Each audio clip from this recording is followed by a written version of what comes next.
Initial value problem, this differential equation has infinitely many solutions through the point 0 b if b not equal to 0, unique solution for all a b, no solution if both are equal to 0, infinitely many solution if both are 0।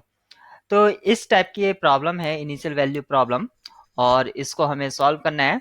तो इसको solve करने के लिए सबसे पहले मैं differential equation को जो इसका जनरल सॉल्यूशन होगा वो फाइंड आउट कर लेता हूँ, फिर इसके पर्टिकुलर सॉल्यूशन के बारे में बात करेंगे। तो यहाँ पर जो दे रखा है डिफरेंशियल इक्वेशन वो x dy upon D X equal to 2y जो हमें गिवन है, तो वो मैं लिख लेता हूँ।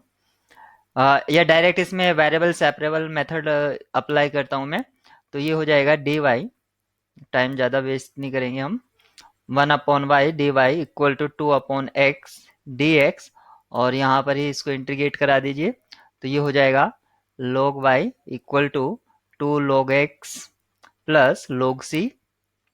अब यहाँ पर आपको क्या मिलता है, log y equal to log x square plus log c, आपने log प्रॉपर्टीज अप्लाई करी और ये हो जाएगा y equal to x square c from log property या लॉगरिथम प्रॉपर्टीज।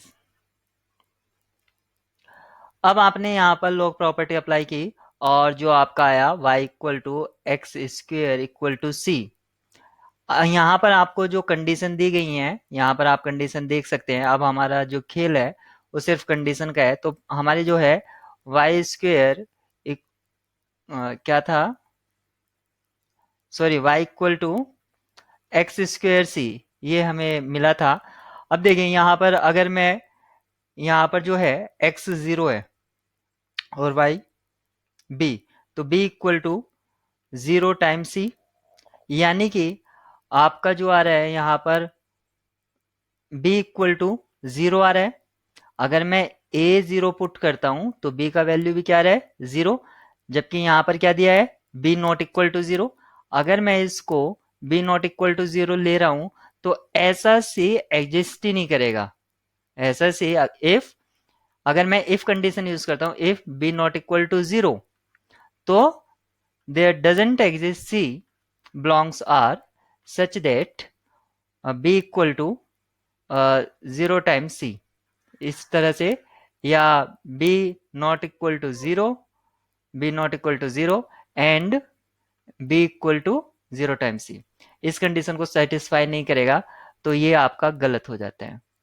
ऐसे ही आपका जो आता है for all a and b unique solution, यहाँ पर बता रहे हैं अगर आपका इस तरह से आता है फॉर ऑल, तो मैं अगर a को 0 पुट करता हूं तो b भी मेरा 0 आता है। तो यहां से क्या आता है मेरा, मुझको जो मिलेगा वो आपको मिलेगा 0 टाइम्स c। यहाँ पर आपने इसको भी 0 पुट किया, b को भी, a को भी 0 पुट किया, तो ये कंडीशन सेटिस्फाई हो जाती है, यानी कि 0 इक्वल टू 0 आ जाता है, तो कोई प्रॉब्लम नहीं है। तो इसमें क्या है, आपके इनफाइनाइट सॉल्यूशन एग्जिस्ट करेंगे। यहां से आपका सी एक तरह से आर्बिट्रेरी हो गया है, तो इनफाइनाइट सॉल्यूशन एग्जिस्ट करेंगे क्योंकि सी पर कोई कंडीशन नहीं है, लेकिन ऑप्शन में आपको दे दिया गया है यूनिक सॉल्यूशन, तो यहाँ पर ये ऑप्शन यूनिकनेस की वजह से डिस्कार्ड हो रहा है। यहाँ पर क्या है नो सॉल्यूशन, जबकि हमें यहाँ से पता चल रहा है इस इक्वेशन से कि इसका सॉल्यूशन तो एग्जिस्ट कर रहा है, तो यहाँ पर लिखा भी है इनफाइनाइटली मैनी सॉल्यूशन इफ ए और बी बोथ आर 0, तो ये ऑप्शन ट्रू हो जाएगा। यहां पर कह रहा है नो सॉल्यूशन, ये इसलिए डिस्कार्ड हो गया नो की वजह से। लेकिन अभी अगर मैं इसको, ये जो है, अगर मैं जैसे कि मेरी लास्ट वीडियो में मैंने ये भी बताया था, तो अगर आप यहां से सी इक्वल टू अगर निकालें आप c equal to y upon x square, और आप इसमें यहाँ पर पुट करें जो आपको इनिशियल कंडीशन है, तो सी आपको क्या मिलेगा बी अपॉन ए स्क्वेयर, यहां से आपको ये रिलेशन मिलेगा। अगर आप ए का वैल्यू 0 पुट करेंगे तो आपका सी डिफाइन ही नहीं होगा, उस केस में क्या होगा, आपका ऑप्शन सी ट्रू हो जाएगा। यहाँ पर जो आपको बताया गया है c equal to b square upon sorry b upon a square इस टाइप से आ रहा है। अगर आप यहाँ पर जैसे कि यहाँ पर ए जीरो है, यहाँ भी ए जीरो है, यहाँ भी ए जीरो है और फॉर ऑल के लिए चेक के कहा गया है यहाँ पर, तो ए इक्वल टू जीरो के लिए हम चेक कर सकते हैं। तो ऐसा सी एग्जिस्ट ही नहीं करता, ऐसा सी तो एग्जिस्ट ही नहीं करता, तो इसके लिए तो फिर नो सॉल्यूशन हो जाता, नो सॉल्यूशन हो जाना चाहिए, लेकिन ये हमारा राइट चॉइस नहीं है। इसके पीछे रीजनिंग ये है, यहां पर जो आप डिवाइड कर रहे हैं वो जीरो से कर रहे हैं, इट मीन्स ए का इनवर्स एग्जिस्ट ही नहीं करता है। ए आपने क्या लिया है, जीरो, ए आपने लिया है जीरो, क्या जीरो का रियल फील्ड में इनवर्स एग्जिस्ट करता है? क्योंकि यहां पर ये जो बता रहा है, ये बता रहा है multiplicative inverse, multiplicative inverse of A square, multiplicative inverse of A square, जबकि आपका ए स्क्वेयर का इनवर्स एग्जिस्ट नहीं करता है, तो आप उससे डिवाइड भी नहीं करा सकते हैं।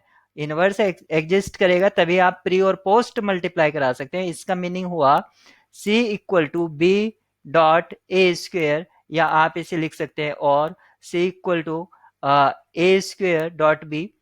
तो यहां पर ये जो ए स्क्वेयर है ये प्री हो या पोस्ट हो उससे फर्क नहीं पड़ता है, लेकिन ए का मल्टीप्लीकेटिव इनवर्स रियल फील्ड में एग्जिस्ट नहीं करता है। तो ये आपका यहां पर ये कंडीशन फेल हो रही है, जिस वजह से अगर आप यहां पर अगर सी को इस तरह से एक्सप्लेन करते हैं, सी को अगर आप इस फॉर्मेट में या इस फॉर्म में सोचते हैं, तो आप हमेशा इस पर गलत इसका आंसर दे पाएंगे। और अगर इस फॉर्म में आपने देखा तो इसको, तो जो कि ये एक मतलब हमारा इंट्यूटिव जो है वो है ही गलत, ठीक है। उसके पीछे का रीजन इसका सॉल्यूशन वो sorry multiplicative inverse real field में एग्जिस्ट नहीं करता है।